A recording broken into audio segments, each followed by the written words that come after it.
안녕하십니까. 립바른 소리의 백미란 아나운서입니다.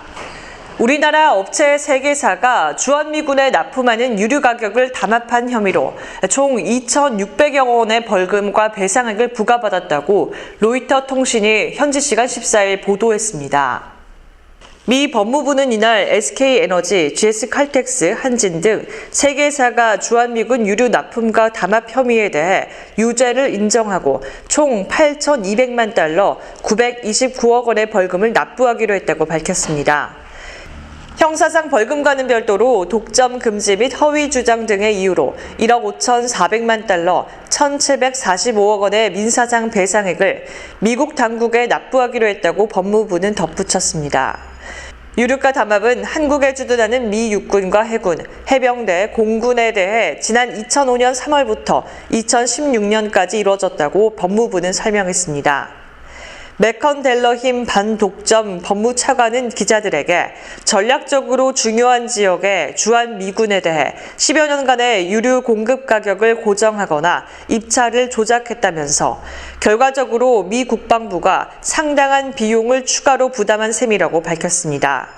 델러힘 차관은 이들 3개 업체에 대한 혐의는 다른 공모업체들에 대한 폭넓은 조사의 일부라고 말해 추가적인 조사가 이뤄지고 있음을 시사했습니다. 국회가 15일 오후 2시에 열기로 한 본회의가 자유한국당과 바른미래당의 불참으로 무산되자 여야 대립이 더욱 첨예해지고 있습니다. 한국당과 바른미래당이 여야정 상설협의체 실무회동 불참에 이어 본회의 보이콧 방침까지 실행에 옮겨 전국은 더욱 얼어붙은 분위기입니다. 두 야당은 특히 문재인 대통령이 최근 단행한 인사를 야당 무시, 일방 독주로 보고 더불어민주당의 고용세습과 의혹, 국정조사 거부를 강력 비판하고 있지만 민주당은 보이콧을 목리 정도로 받아들이고 있어 날선 대치가 한동안 이어질 가능성이 있습니다. 내년에도 예산안 심사와 민생, 개혁 법안 논의에 차질이 빚어질 것이라는 관측도 나오고 있습니다. 두 야당은 조명래 환경부 장관 임명 강행과 예산 국면에서의 경제팀 교체에 강하게 반발하며 조국 청와대 민정수석 사퇴와 고용세습 의혹 국정조사를 여당에 요구하고 있습니다. 본회의가 무산되면서 영유아보육법 개정안과 식품위생법 개정안 등 90건의 비쟁점 민생법안 처리도 이루어지지 못했습니다. 민주당 홍영표 원내대표는 본회의를 볼모로 국회 일정을 파행시키는 것에 정말 참담한 신정이다. 어떻게 풀어야 할지 답답하다라고 말했습니다. 자유한국당 김성태 원내대표는 기자들과 만나 문 대통령의 독단과 전횡이 있다면 국회에는 민주당의 독선과 아집이 있다며 국회를 무력화하고자 했던 문 대통령의 의도가 있었고 집권당인 민주당은 청와대 출장소 이상도 이하도 아니다라고 비난했습니다. 바른미래당 김관영 원내대표는 오늘 오전 교섭단체 원내대표 3자 회동을 했지만 민주당이 야당의 고용세습 국정조사 요구에 전혀 답을 하지 않고 회피해 협상이 결렬됐다며 민주당이 이성과 양심을 회복해서 국민의 요구를 받아들일 것을 촉구한다고 강조했습니다. 김정은 북한 국무위원장이 새로 개발한 첨단 전술무기 실험을 지도했다고 북한 조선중앙방송이 16일 보도했습니다. 중앙방송은 이날 김 위원장이 국방과학원 시험장을 찾으시어 새로 개발한 첨단 전술무기 시험을 지도하셨다며 우리 당의 정력적인 영도 아래 오랜 기간 연구개발되어 온 첨단 전술무기는 우리 국가의 영토를 철벽으로 보위하고 인민군대의 전투력을 비상히 강화하는 데서 커다란 의의를 가진다고 밝혔습니다. 조선중앙방송은 자기의 우월하고도 위력한 설계상 지표들을 모두 만족시킨 최첨단 전술무기 시험은 성공적으로 진행되었다고 전했습니다. 김 위원장은 해당 무기의 위력을 보고 우리 국방과학자들과 군수 노동계급이 나라의 방위력을 높이는 데서 또 하나의 커다란 일을 해놓았다며 공로를 높이 평가했습니다. 그러면서 오늘의 이 성과는 당의 국방과학기술 중시 정책의 정당성과 비약적으로 발전하고 있는 우리의 국방력에 대한 또 하나의 일대 과시로 되며 우리 군대의 전투력 강화에서 획기적인 전환이라며 대만족을 표시했습니다. 아울러 그는 김정일 국방위원장이 생전에 특별한 관심을 기울여 직접 개발을 이끌었던 무기체계라며 유복자 무기와도 같은데 오늘의 이 성공을 보니 우리 장군님 생각이 더욱 간절해진다고 말하기도 했습니다. 김정은 위원장이 북한군의 무기 실험을 현장에서 지도한 것은 지난해 11월 29일 보도된 대륙간 탄도미사일급 화성 15형 발사 이후 처음으로 최근 북미 협상의 답보 상황을 의식한 대미 견제성 행보로 분석됩니다. 북한이 자신들의 전술무기 위력을 강조한 것은 최근 미국 싱크탱크인 전략국제문제연구소의 미사일기지 관련 보고서로 북한의 중단거리 미사일에 대한 문제 제기가 미국 조야에서 대두된 상황을 의식했기 때문일 가능성도 있어 보입니다. 15일 치러진 2019학년도 대학 수학능력시험은 국어와 영어 영역의 경우 지난해와 비슷하거나 약간 어렵게 출제돼 변별력을 갖춘 것으로 평가되고 있습니다.